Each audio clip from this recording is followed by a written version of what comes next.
क्योंकि मैंने हाँ इसमें इस क्वेश्चन में आपको फिक्स एसेट्स अकाउंट बनाने की ज़रूरत नहीं है क्योंकि एडिशनल इन्फॉर्मेशन गिवन नहीं है। आपको इसमें प्रोविज़न फॉर टैक्स अकाउंट बनाने की ज़रूरत नहीं है क्योंकि इसमें कोई एडिशनल इन्फॉर्मेशन गिवन नहीं है। ठीक है, आपने पूरा क्वेश्चन नोट डाउन कर लिया? हाँ जी, आपको दिखाई दे रहा है इसमें कि आपको शेयर होल्डर फंड्स दे रखे हैं। क्वेश्चन को हम शुरू कैसे करेंगे, देखो आप इसकी लायबिलिटी साइड को उठाओ। आप देखो इसमें शेयर होल्डर फंड्स में शेयर कैपिटल गिवन है। ठीक है, ध्यान रखो बैलेंस शीट में करंट ईयर पहले, प्रीवियस ईयर बाद में दिया है। ठीक है, ये ध्यान रखना, आपको एग्जाम में भी सबसे पहले ये देखना है कि करंट ईयर पहले है या बाद में। इस क्वेश्चन में बाद में पहले दे रखा है और प्रीवियस ईयर बाद में दिया हुआ है, आगे है। ठीक है, और हमेशा करंट ईयर में से प्रीवियस ईयर माइनस करके हमें पता लगाना होता है कि हमारे यहाँ क्या चीज़ घटी है या बढ़ी है। ठीक है, हाँ जी, शुरुआत कहाँ से होती है कैश फ्लो स्टेटमेंट की? सबसे पहले हम क्या निकालते हैं? साफ कर दो। सबसे पहले हम क्या निकालते हैं बताओ? पहला स्टेप क्या है बेटा, फटाफट बताते जाओ। इसको फिर मैंने एडजस्टमेंट के साथ भी करना है सेम क्वेश्चन। पहला स्टेप क्या है आपका? Calculation of net profit before tax, है ना? तो मैं सबसे पहले शुरुआत कहाँ से करूँगी? नेट प्रॉफिट आफ्टर टैक्स पता लगाऊंगी कितना है। ठीक है, after tax net profit given है क्या क्वेश्चन में? देखो कहाँ से पता चलेगा net profit after tax given है या नहीं है? आपको नेट प्रॉफिट पता लगेगा रिजर्व्स एंड सरप्लसेस में। अब यहाँ पर रिजर्व्स एंड सरप्लसेस आपको इकट्ठा दिया हुआ है ना? अगर ये नोट्स टू अकाउंट में होता तो वहाँ आपको प्रॉफिट का बैलेंस भी गिवन होता। यहाँ पर रिजर्व्स एंड सरप्लसेस के अंदर ही प्रॉफिट इंक्लूडेड है। ठीक है, आपको क्वेश्चन में कहीं पर भी नेट प्रॉफिट अलग से गिवन नहीं है, तो आप क्या करोगे? रिजर्व से ही शुरू कर दोगे, क्योंकि हमें नेट प्रॉफिट बिफोर टैक्स निकालने के लिए profit after tax plus reserve plus tax plus dividend, किस किस को हमें ऐड करना होता है? प्रॉफिट आफ्टर टैक्स के अंदर पहला पार्ट गवर्नमेंट का टैक्स ऐड कर दो, दूसरा पार्ट शेयर होल्डर्स का डिविडेंड ऐड कर दो, तीसरा पार्ट कंपनी के स्पेसिफिक पर्पसेस का रिजर्व ऐड कर दो, तीन चीज़, चौथा part balance of profit and loss. अब जो चीज़ इसमें क्वेश्चन में गिवन है आप उन्हीं को ऐड करोगे, ये कोई ऐसा तो नहीं है कि वो चीज़ गिवन नहीं है तो हम, ठीक है। अब क्वेश्चन में आपको गिवन है, क्या गिवन है? Reserves and surpluses. ठीक है, तो हमारा रिजर्व्स एंड सरप्लसेस में कितना डिफरेंस आया देखो, 10,000 इंक्रीज हुआ या डिक्रीज हुआ? हाँ जी, इंक्रीज हुआ, तो पहले हम यहाँ पर लिख लेंगे 10,000 रुपीज़।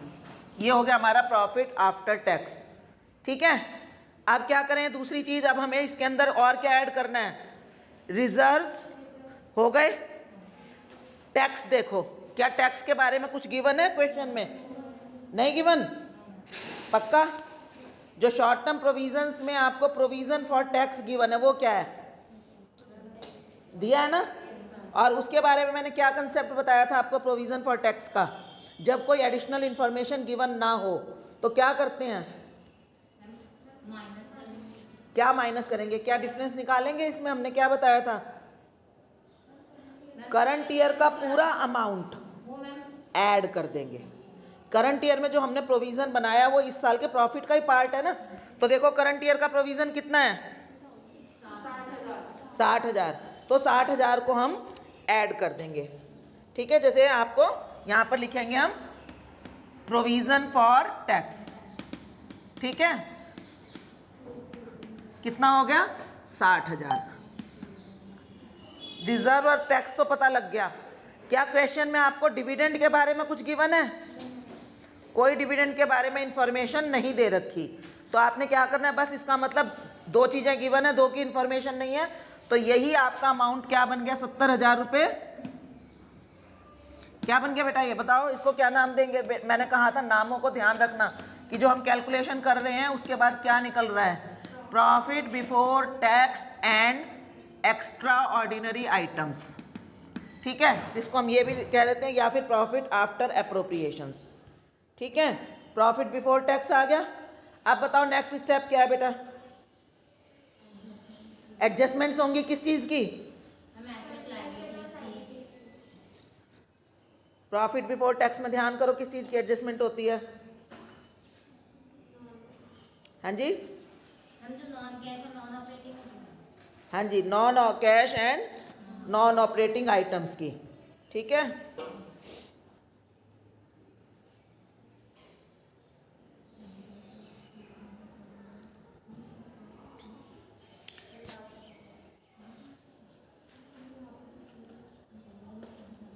हाँ जी, प्रॉफिट बिफोर टैक्स में हम क्या करेंगे? Adjustment of non cash and non operating item. बेटा बिल्कुल इन चीज़ों को ध्यान रख लो, सीक्वेंस को। ठीक है, बताओ इसमें नॉन कैश क्या चीज़ दिखाई दे रही है आपको? क्वेश्चन में देखो, आपकी जो फिक्स एसेट्स हैं वो पहले थी 5 लाख की, अब 4,70,000 की रह गई। ठीक है ना, है ना? तो अब क्वेश्चन में कोई एडिशनल इंफॉर्मेशन तो गिवन नहीं है, तो हम क्या मानेंगे कि 30,000 रुपीज़ का इस साल डेप्रिसिएशन हो गया। ठीक है, तो हम क्या करेंगे? डेप्रिसिएशन शो करेंगे 30,000 रुपये, एड डेप्रिसिएशन। ठीक है, 30,000 हो गया। और बताओ, ये तो हो गई, ये कैसी आइटम है? डेप्रिसिएशन कैसी आइटम है बेटा? नॉन कैश आइटम है, इसलिए एडजस्ट की। और बताओ क्वेश्चन में देखो, और कोई ऐसी आइटम है जो नॉन कैश हो या नॉन ऑपरेटिंग हो? देखो, शेयर कैपिटल में कुछ नहीं है, रिजर्व्स एंड सरप्लसेस में कुछ नहीं है, short term borrowing, long term borrowings 8% debentures, इसमें क्या सोचेंगे बेटा? बताओ, क्वेश्चन में कुछ गिवन नहीं है। देखो आपके डिबेंचर्स से 2 लाख से 3 लाख हो गए, एक उसमें लिखा 8% डिबेंचर्स। ये या तो आपको नोट्स टू अकाउंट में गिवन होती है बात, या आपको ये भी दिया होता कि एक तो 2 बातें इसमें दे सकते थे एक्स्ट्रा, वो कि एक तो जो एडिशनल डिबेंचर्स इशू किए गए वो कब किए, क्या डेट ऑफ इशू थी। ठीक है, क्वेश्चन में कुछ गिवन नहीं है, तो हम ये मानेंगे कि हमने जो फ्रेश डिबेंचर्स 1 लाख रुपए के इशू किए हैं वो 31 मार्च 2018 को किए हैं, लास्ट डे किए हैं। ठीक है, तो इसका मतलब हमने पूरे 2018 में भी 2 लाख रुपए के डिबेंचर ही यूज किए, और उसके ऊपर 8% इंटरेस्ट भी दिया होगा। कंपलसरी है ना देना, वो तो दिया होगा। तो ये आपकी क्वेश्चन में आपको नीचे एडजस्टमेंट नहीं गिवन, लेकिन ये इंटरनल एडजस्टमेंट है, और आपको इसको कंसर्न करना है, इसको आपने लेना है। तो 8% डिबेंचर्स के ऊपर, डिबेंचर्स के ऊपर इंटरेस्ट कितना हो गया बेटा? 16,000। ठीक है, तो हमने इसके ऊपर ऐड, हमने वो जो डिबेंचर्स के ऊपर इंटरेस्ट है वो हमने इस साल जरूर दिया होगा, है ना? और वो हम देते हैं, अगर क्वेश्चन में कोई इंफॉर्मेशन गिवन नहीं है तो हम ओपनिंग बैलेंस पर दे देते हैं। ठीक है, तो वो हो गया 2 लाख का 8% यानी कि 16,000। ठीक है, और देखो कोई लॉ, देखो क्या क्या हो सकते हैं नॉन ऑपरेटिंग आइटम। वैसे तो देखो हम थोड़ी सी लिस्ट भी याद कर लेते हैं, नहीं तो समझना होता है कि ऐसी कोई भी खर्चा या ऐसी कोई भी इनकम जो हमारी ऑपरेटिंग नेचर की ना हो। क्वेश्चन में ऐसी कोई इनकम और खर्चा अदरवाइज नहीं दे रखा। तो अब हमारा जो निकला, अब हम क्या करेंगे बताओ? नेक्स्ट स्टेप क्या होगा? Net profit. बेटा हेडिंग्स को जरूर ध्यान रखना है, क्योंकि मैंने आपको क्या बताया, क्वेश्चन कई बार बैलेंस शीट देने की बजाय आपको हेडिंग में से दे देते हैं। ठीक है, आप अपनी बुक में देखना, क्वेश्चंस इस तरह के भी होंगे जो हेडिंग वाइज होंगे, कि आपको एक हेडिंग दे दी यानी ऊपर की एडजस्टमेंट तो ऑलरेडी हो गई, तो फिर आप उन एडजस्टमेंट के अमाउंट भी दे दिया आपको, तो क्या होगा? वो आपको सिर्फ कंफ्यूज करने के लिए, आपकी अंडरस्टैंडिंग देखने के लिए, कंफ्यूज करने के लिए नहीं, आपके अंडरस्टैंडिंग के लिए। तो ये क्या निकलेगा? Net profit before working capital changes कितना आया बताओ? कितना आया बताओ? 1,16,000। क्या आया? 1,16,000 क्या आ गया आपका? Net profit before working capital changes. अब इसमें बताओ क्या करेंगे, इसके बाद एडजस्टमेंट ऑफ वर्किंग कैपिटल। ठीक है, अब वर्किंग कैपिटल कौन कौन सी होंगी, कहाँ से पता लगेगी, करंट लायबिलिटीज से और करंट एसेट से। तो देखो करंट लायबिलिटीज क्या है आपकी, short term borrowings, cash credit. ठीक है, इसको हम बैंक ओवरड्राफ्ट भी कह सकते हैं। ये आपकी फाइनेंसिंग एक्टिविटी मानी जाती है। करंट लायबिलिटीज में अगर आपका बैंक ओवरड्राफ्ट या शॉर्ट टर्म फाइनेंसिंग दे रखी हो इस तरह की क्लियर कट, तो उसको तो हम ले जाएंगे फाइनेंसिंग में। बाकी एक्टिविटीज में क्या बताया था मैंने आपको, क्या है कंसेप्ट, इंक्रीज हुआ तो ऐड, लायबिलिटीज के बारे में इंक्रीज हुआ तो ऐड, डिक्रीज हुआ तो लेस, यानी जो हुआ है आपने वही करना है। इंक्रीज होने का मतलब ऐड होना ही तो होता है ना। चलो देखते हैं, trade payables, short term borrowings तो फाइनेंसिंग का पार्ट हो गया। ट्रेड पेबल पिछले साल थे 2,42,000, है ना, पिछले साल कितने थे 2,42,000, और इस साल कितने रह गए 1,60,000, यानी कि घट गए। तो क्या करेंगे, लेस कर देंगे। हाँ जी, एडजस्ट। देखो ट्रेड पेबल क्या हुए, डिक्रीज इन ट्रेड पेबल, कितना कितना लेस करेंगे 82,000, यानी कि हम इसको ब्रैकेट में शो करेंगे या माइनस साइन लगा लेंगे। ठीक है, ठीक। अब देखो करंट लायबिलिटी कोई और है, और कोई करंट लायबिलिटी नहीं है। प्रोविजन फॉर टैक्स तो हम पहले ही कर चुके, है ना। अब हम आते हैं करंट एसेट्स पर। करंट एसेट्स क्या है, देखो इन्वेंट्रीज थी पहले 4,60,000 की, अब हो गई 6,20,000, है ना। हाँ जी, इसमें क्या करते हैं, एसेट्स के केस में क्या किया जाता है बताओ, उल्टा, बढ़ गया तो घटा देंगे, घट गया तो बढ़ा देंगे। अब इसमें बताओ क्या करेंगे,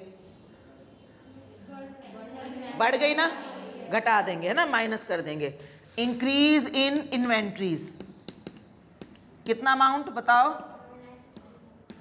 माइनस 1,60,000, है ना। किस में से क्या माइनस करना है पता है ना आपको, करंट ईयर में से प्रीवियस ईयर माइनस करके देखना आंसर माइनस आ रहा है या प्लस आ रहा है। और इसके अलावा क्या है, देखो ट्रेड रिसीवेबल्स, पिछले साल 5 लाख थे, अब 5,85,000, 5,85,000 हो गए, तो ये भी इंक्रीज हो गए। तो इन ट्रेड रिसीवेबल्स कितना आया, -85,000। ठीक है, अब हम क्या करेंगे, इसको नेट कर लेंगे। Net change in working capital देखो कितना है, net change in working capital देखो कितना आया, 3,27,000। ठीक है, अब क्या आएगा बताओ, इसको हम एडजस्ट करो कि इसको क्या नाम देंगे बताओ, net change in working capital के बाद जो आएगा क्या नाम होगा, नेट कैश फ्रॉम ऑपरेशंस। अभी हमें ध्यान है ना आपको, टैक्स और एक्स्ट्रा ऑर्डिनरी आइटम्स की 2 एडजस्टमेंट करनी बाकी है। ठीक है, तो इसको अब हम निकालेंगे, नेट करो इसका अमाउंट 2,11,000, 2,11,000। इसको एडिंग तो क्या होगी, नेट कैश फ्रॉम ऑपरेशंस। ये फ्रॉम नहीं है बल्कि यूज्ड है बेटा, यूज है ना, माइनस आंसर आ रहा है ना। ये निकाल लिया। इसके बाद नीचे चलो, फिर अब क्या रह गया बताओ, सारी चीजें हो गई हैं। देखो स्टेप वाइज आपने सब चीजें करते जाना है पूरी। बताओ आगे क्या होगा,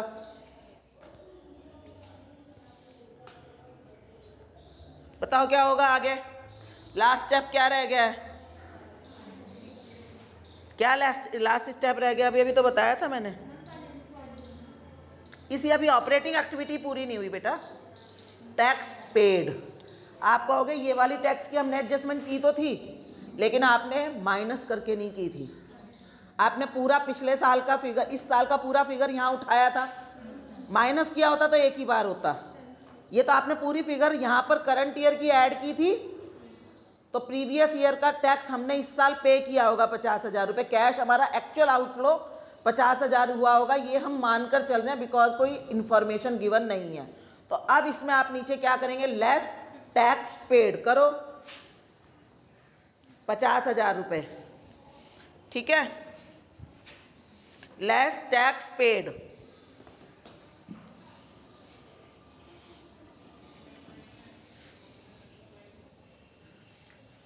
लेस टैक्स पेड करने के बाद क्या आएगा, फिर जो हमारी अमाउंट आएगी उसको हम बोलेंगे कैश जनरेटेड या यूज्ड, जो भी आप बताओ क्या होगा, लेस टैक्स पेड कितना, -50,000। ये सारा बेटा आउटर कॉलम में करते जाना है आपको हर एडिंग को। ये -2,11,000 था, इसमें से जब हमने माइनस किया तो ये हमारा आंसर आ गया 2,61,000 और माइनस। तो इसको क्या नाम देंगे, अब यहाँ पर हम लाइन पूरी डालेंगे, ये क्या बन गया आपका, net cash used in operating activity, ठीक है।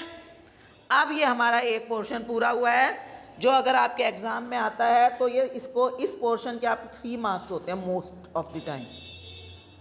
मोस्टली ये पोर्शन आपका 3 मार्क्स का होता है और ज़्यादातर एंट्रीज के हाफ मार्क होते हैं, ठीक है।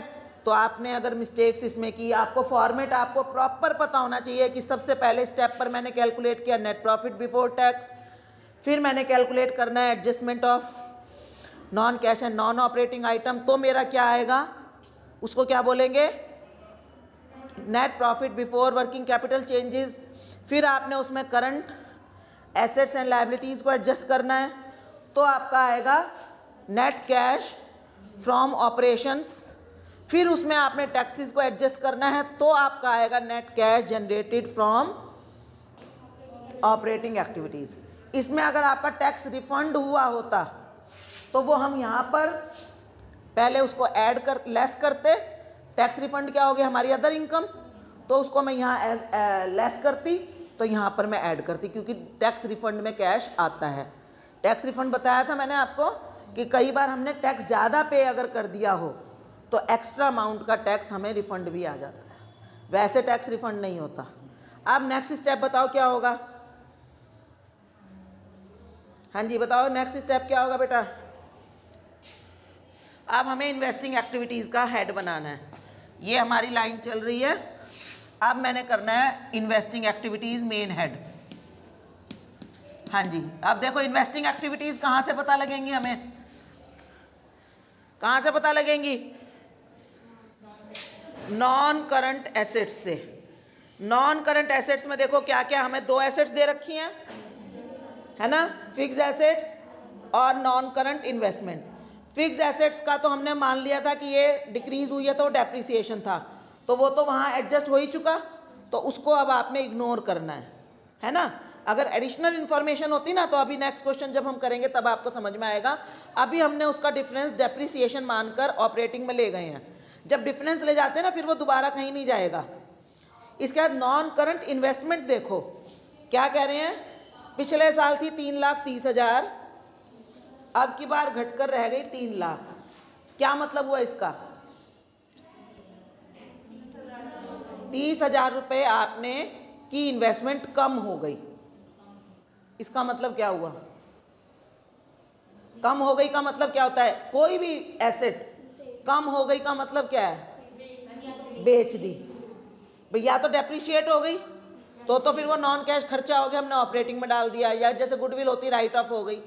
अब यहाँ पर इंक्रीज हो गई है, ये सॉरी डिक्रीज हुई है, तो हम इन्वेस्टमेंट की तो डेप्रिसिएशन होती नहीं है ना, या तो क्वेश्चन में दे रखा हो कि मार्केट वैल्यू डाउन हो गई है तो हमने किया है, लेकिन क्वेश्चन साइलेंट है तो हम ये मानेंगे सेल हो गई। शेयर्स होंगे, जैसे इन्वेस्टमेंट का मतलब क्या है, हमने किसी दूसरी कंपनी में शेयर्स वगैरह खरीद रखे होंगे, सेल हो गए, तो 30,000 रुपये हमारा क्या लिखेंगे, cash from sale of non current investment, कितना 30,000।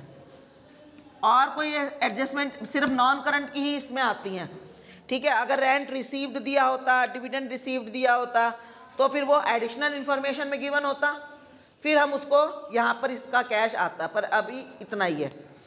अब आपको क्या पता चल गया, एक ही ट्रांजैक्शन है तो हम लिखेंगे net cash from investing activities. कितना हुआ बेटा? 30,000 रुपये। और कोई एक्टिविटी तो है ही नहीं, है ना। चलो जी, ये भी हो गया। अब हमारा तीसरा काम क्या है, देखो, फाइनेंसिंग एक्टिविटीज। फाइनेंसिंग में बताओ क्या क्या होगा। अब हम फाइनेंसिंग का कहाँ से पता लगता है हमें? नॉन करंट लायबिलिटीज या शेयर होल्डर फंड से, है ना।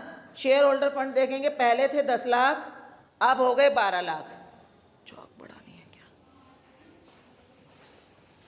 Share cash from issue of shares, cash from issue of shares. कितना? ये इनर कॉलम में लिखना है बेटा। कितना है? 2 लाख रुपए। ठीक है। और देखो, शेयर होल्डर फंड के अलावा रिजर्व्स एंड सरप्लसेस का पार्ट तो सारा हमारा ऑपरेटिंग का पार्ट है, प्रॉफिट का पार्ट है। हाँ जी। और बताओ, लॉन्ग टर्म बोरोइंग्स पिछले साल कितनी थी? 2 लाख, अब की बार हो गई 3 लाख। इसका मतलब क्या हुआ? क्या मतलब हुआ? हमने और लोन ले लिया, यानी हमारे पास 1 लाख रुपया और एक्स्ट्रा आ गया। तो हम उसको लिखेंगे cash from issue of debentures. कितना? 1 लाख। ठीक है, हो गया। और बताओ क्या होना चाहिए, इसके अलावा कुछ होना चाहिए? हाँ जी, 2 लाख 1 लाख हो गया। और बताओ क्या होना चाहिए? एक चीज और बताई थी मैंने आपको क्वेश्चन जब शुरू किया था कि 8% डिबेंचर्स आपने इंटरेस्ट पे किया होगा, है ना। अब जो 16,000 रुपये मैंने कैलकुलेट किए हैं वो बैलेंस शीट में से तो नहीं लिए, वो तो मैंने अपने आप से कैलकुलेट किया ना। 2 लाख के ऊपर 8%, बैलेंस शीट में कहीं पर भी वो 16,000 रुपये का अमाउंट आपको नहीं दिख रहा, तो इसका मतलब वो एडजस्टमेंट की आइटम है। और एडजस्टमेंट की आइटम हमेशा 2 जगह आएगी, या तो अकाउंट में और कैश फ्लो में आएगी। अकाउंट में बना नहीं रही हूँ कोई, तो कैश फ्लो में ही दूसरी बार आएगी। यहाँ पर मैंने ऐड की 16,000 रुपये। ऑपरेटिंग में क्यों ऐड की थी? ऑपरेटिंग में मैंने क्यों ऐड की थी बेटा? यहाँ कन्फ्यूज़न होता है आपको, क्योंकि वो नॉन ऑपरेटिंग खर्चा था, यानी कैश का आउटफ्लो तो हुआ था, लेकिन वो मेरा मकसद था ऑपरेटिंग प्रॉफिट निकालना, तो मैंने उसमें नॉन ऑपरेटिंग एक्सपेंस को ऐड कर दिया था ताकि मुझे सही ऑपरेटिंग प्रॉफिट पता लग जाए, है ना। जैसे मैंने आपको बताया ना, जिगजैग पजल होती है, सही जगह ले जाकर फिट करनी है चीज़। तो यहाँ तो मैंने उसको रीएडजस्ट किया, अब सही जगह ले जाकर मैं उसका कैश माइनस करूंगी। लिखो, कैश यूज्ड टू पे इंटरेस्ट ऑन डिबेंचर्स 16,000, ठीक है, माइनस 16,000 इंटरेस्ट ऑन डिबेंचर्स। और बताओ क्या होना चाहिए? अभी देखो, बैलेंस शीट की सारी आइटम्स इंक्लूड हो गई हैं। देखो, हमने सब चीज़ों का ट्रीटमेंट कर दिया। एक बार बैलेंस शीट पर निगाह डालो, क्या पता कुछ रह गया हो। शॉर्ट टर्म बोरोइंग्स रह गई, है ना बेटा। पूरी आपको बार बार बैलेंस शीट पर निगाह डालनी है। बोरोइंग्स हमने क्या कहा था कि हम इसको फाइनेंसिंग एक्टिविटीज़ मानेंगे, तो cash from short term loan, cash used to pay, है ना, used to pay short term borrowings. कितना? -38,000। 4 चीज़ें हो गई। अब देखो, बैलेंस शीट में कोई ऐसी चीज़ हो जो आप रह गई हो करनी। शेयर कैपिटल हम ट्रीट कर चुके, है ना। रिजर्व्स एंड सरप्लसेस का ट्रीटमेंट पूरा हो गया। बोरोइंग्स का कंप्लीट हो गया। शॉर्ट टर्म बोरोइंग्स को मैंने अभी कर दिया। ट्रेड पेबल ऑलरेडी हो चुका है। Short term provision for tax complete हो चुका हर जगह, है ना। फिर फिक्स एसेट्स हमने कर लिया ट्रीट पूरी। नॉन करंट इन्वेस्टमेंट हमने ट्रीट कर लिया। इन्वेंट्रीज का ट्रीटमेंट हो चुका। ट्रेड रिसीवेबल का हो गया। सिर्फ कैश एंड कैश इक्विवेलेंट रह गया, वो लास्ट में होगा। यानी कि मैंने जितनी भी बैलेंस शीट थी उसकी सभी चीज़ों को कर लिया है ट्रीट। अब बताओ लास्ट क्या होगा? ये मैंने निकालना है कैश फ्रॉम फाइनेंसिंग एक्टिविटीज। बताओ कितना आया है? कितना आया बताओ?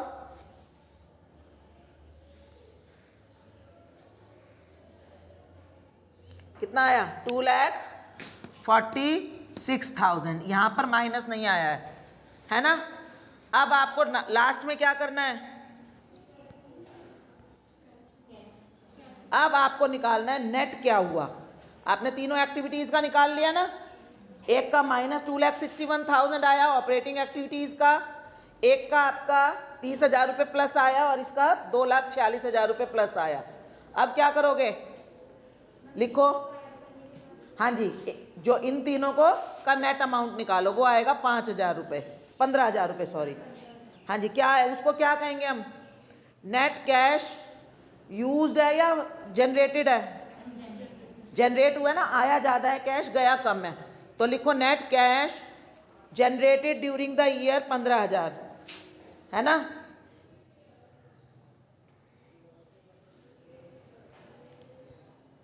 इसके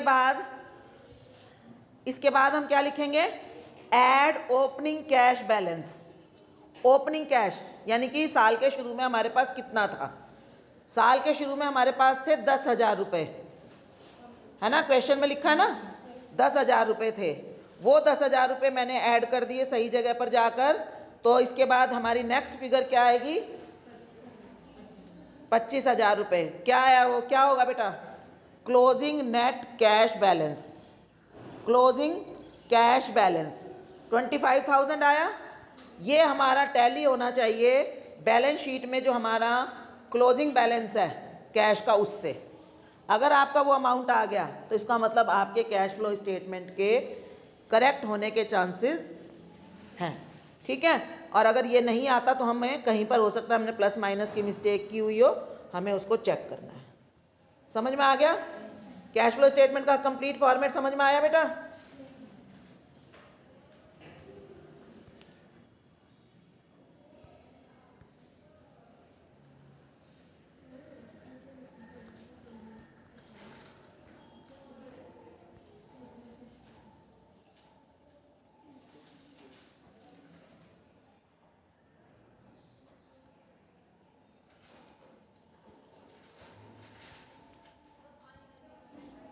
चलिए।